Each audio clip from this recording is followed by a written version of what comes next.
नमस्कार, मैं मोनिका और आप सभी का स्वागत है हमारे खास प्रोग्राम में।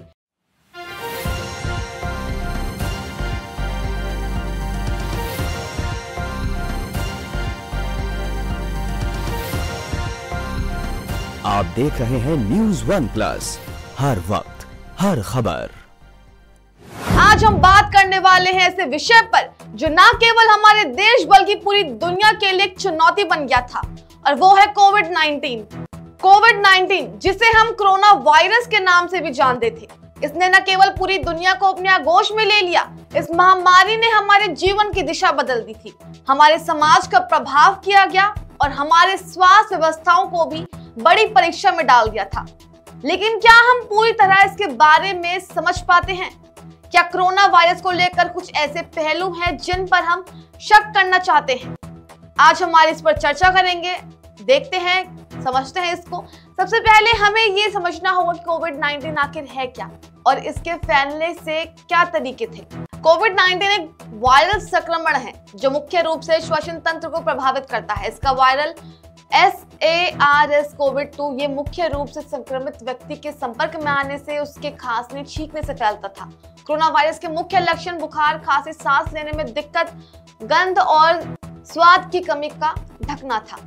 और ये वायरस संक्रमित व्यक्ति के संपर्क में आने से फैलता था, और यही कारण है कि सोशल डिस्टेंस, मास्क पहनना और हाथ धोने जैसी सुविधाएं जरूरी हो गई थी। लेकिन कोरोना वायरस के बारे में जितना हम जानते हैं उतना ही कुछ सवाल भी उठते हैं। कोरोना के मामले में कई ऐसे सवाल उठते हैं जिन पर शक किया गया है, जैसे कि क्या वायरल की उत्पत्ति प्रकृति थी या किसी लैब से बाहर आया था?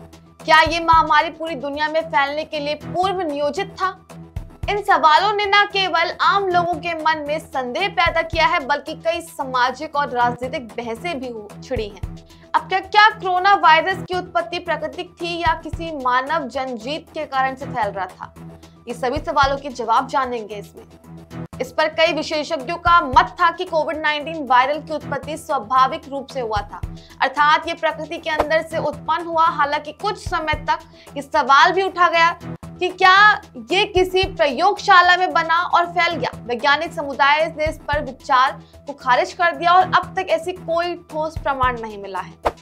इस मुद्दे पर दुनिया भर के वैज्ञानिक और शोधकर्ता काम कर रहे थे, लेकिन अभी तक इस पर कोई स्पष्ट परिणाम नहीं मिल पाया है। तो क्या इस महामारी के बारे में फैली हुई अफवाहें सही हैं या नहीं? कोविड-19 को लेकर सोशल मीडिया पर कई तरह की अफवाहें भी फैल रही थी जो लोगों के मन में भ्रम पैदा कर रही थी, जैसे कि क्या मास्क पहनना से वायरल फैलता है? क्या कोरोना का कोई इलाज नहीं है? और कुछ लोग तो कहते थे कि ये एक बड़े सरकार के साजिश का हिस्सा है। ऐसे कई भ्रांतियां फैली हुई थी जो लोगों को सही जानकारी से दूर करती थी। इसलिए हम केवल विश्वसनीय स्रोतों से ही जानकारी लेनी चाहिए और अफवाहों पर ध्यान देना नहीं चाहिए। अब क्या ये सच है कि कोविड-19 का कोई ठोस इलाज नहीं है और लोग केवल इलाज के नाम पर अफवाहों का शिकार हो रहे थे?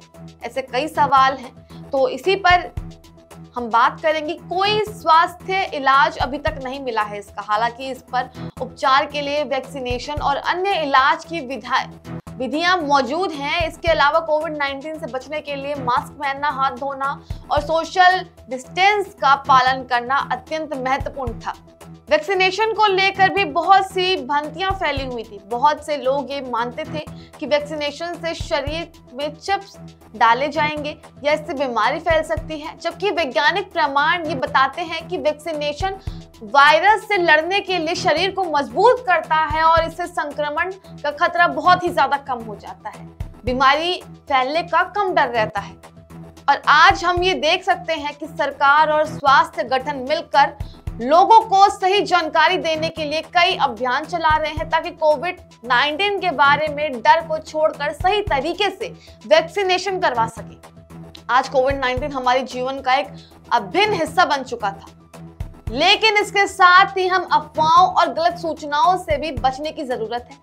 हम जब तक इस वायरल के बारे में सही जानकारी प्राप्त नहीं करेंगे तब तक इस महामारी से लड़ने का कोई उपाय नहीं है। काफी ज्यादा कठिन हो जाएगा ये। इसलिए दोस्तों हमें समझना होगा कि कोविड-19 केवल एक शारीरिक संकट नहीं है बल्कि मानसिक और सामाजिक संकट भी है।